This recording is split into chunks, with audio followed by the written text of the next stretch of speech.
Hello and welcome. Today we're mixing up a darker yarn with these greens, blues, browns, and black. Hope you enjoy. The whole process is pretty straightforward, just brushing each different wool onto the blending board to mix them together. There's no set way that I do this, it differs between each yarn. For this one I lay out a base of black to help make all the colors more cohesive, and then everything else I try to make different strips to just add more visual interest.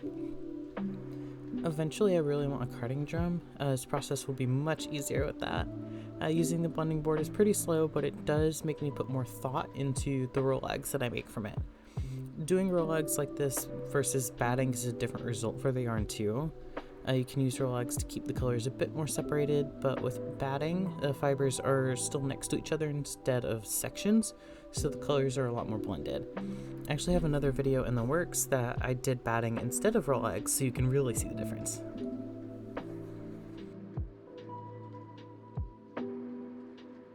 Here you can see how much the fibers stick up off the board, so I just go over all that with a wire brush just to make it lay flat. And the blues in here are actually some recycled acrylic that I brushed out from my scraps bag. They have a really cool shine on them, so I'm hoping it shows through in the final product.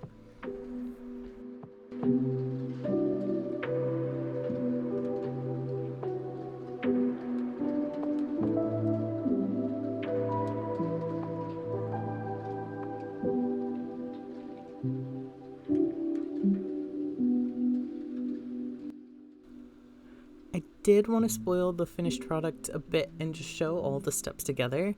All of these different fibers here mix up into the roll eggs, and then I spin these and it turns into this really cool kind of like mossy, woody looking yarn. Starting off, it always takes a bit. I usually don't feel like showing this, but I did want to show it once just so you can see it. I have the lead yarn already tied onto the bobbin, and then I attach the first bit of the wool to the end of that yarn. Once it gets going, it goes much faster though.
Usually it takes me a couple of days to make one thing of yarn, but it varies a lot.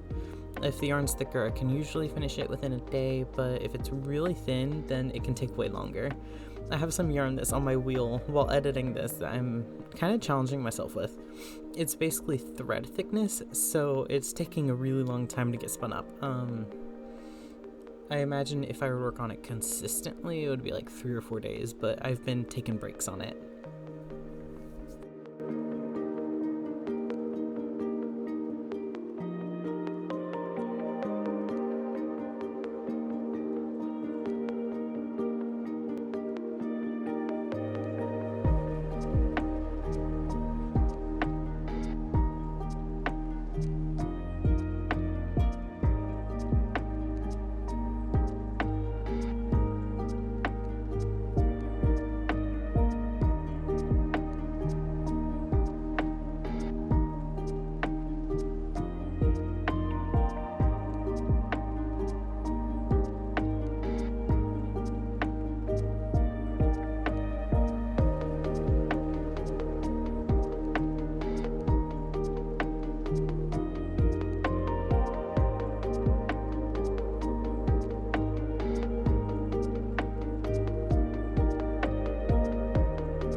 Just take a small break to pet my cat Brass and give you a reminder: drink some water, stretch, eat, and take your meds if you have any.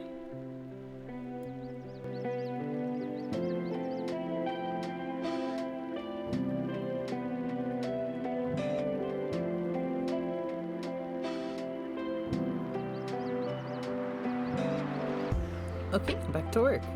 For some reason, the wheel part itself is really mesmerizing to watch. It's kind of relaxing.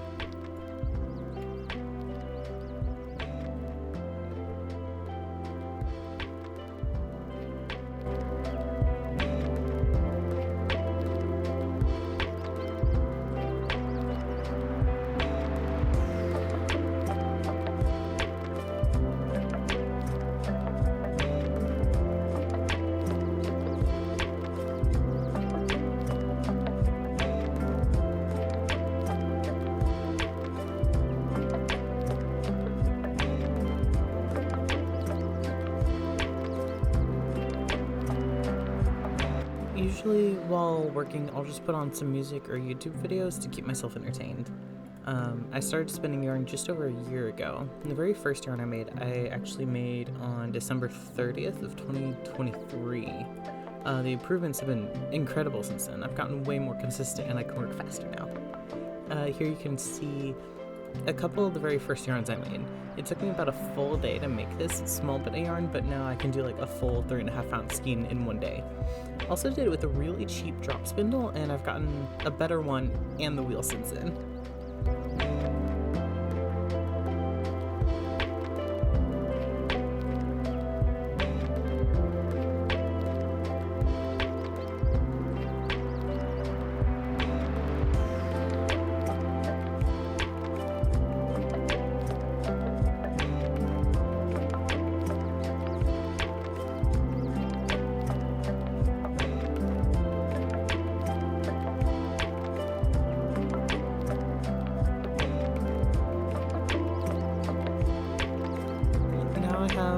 All of the yarn spun up, and you can see that really slight like metallic sheen on it from the recycled yarn. I'm really happy with how that came through. Next step is take it off the bobbin and kick it up so I can ply it. I didn't bother showing that part because it is kind of boring for me. Plying the yarn is way faster than spinning it. I literally just hold the two strands together while the wheel spins counterclockwise, and that twists it together. I can usually space out while I'm doing this and just focus enough to make sure nothing gets tangled and to move the hook when each section gets full.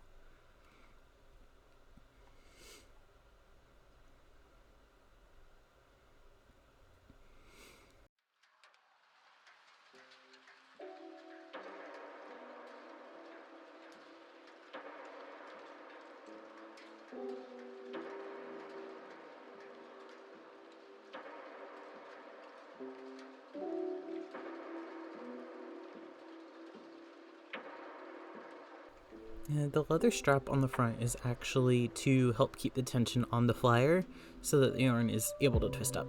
I believe this is an Irish tension setup. I actually made the wheel with my dad. It's the PVC flyer, kind of makes it obvious, but just wanted to let you know.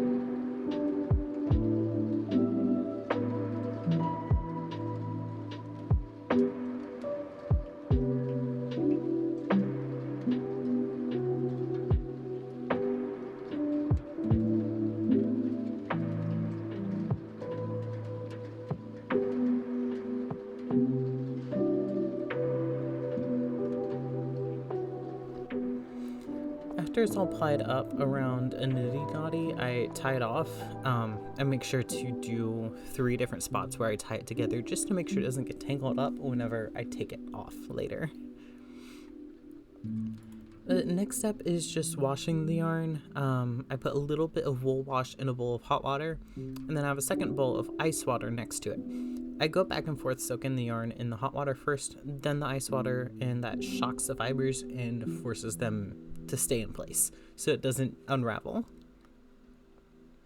And just really squeeze the water out each time to try to keep the temperature from transferring too much. Hot water tends to cool off pretty quickly, but I just add a bit more in there and it's fine. Yeah, I made 3 skeins of yarn with this colorway, so I just repeat that same process for all 3 of them.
Yeah, after squeezing the yarn dry in a towel, they are all washed and I am able to go and hang them up to dry. But before I do that, you can actually see how dirty the water is after I'm done washing it. I'm pretty sure that is a mixture of like the dye and any dirt or oils on it from making the yarn. So it's just super important for me to wash it and get all of that off of there first. But now I hang the yarn up to dry, and I also have a few other yarns that I made that I'm drying at the same time. And you can see just how much water has already dripped out of it. These were maybe out for like 30 minutes.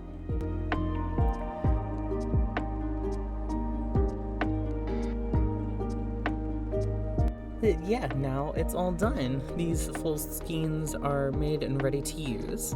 I really hope you enjoyed the video. Feel free to like and subscribe if you want to see more in the future.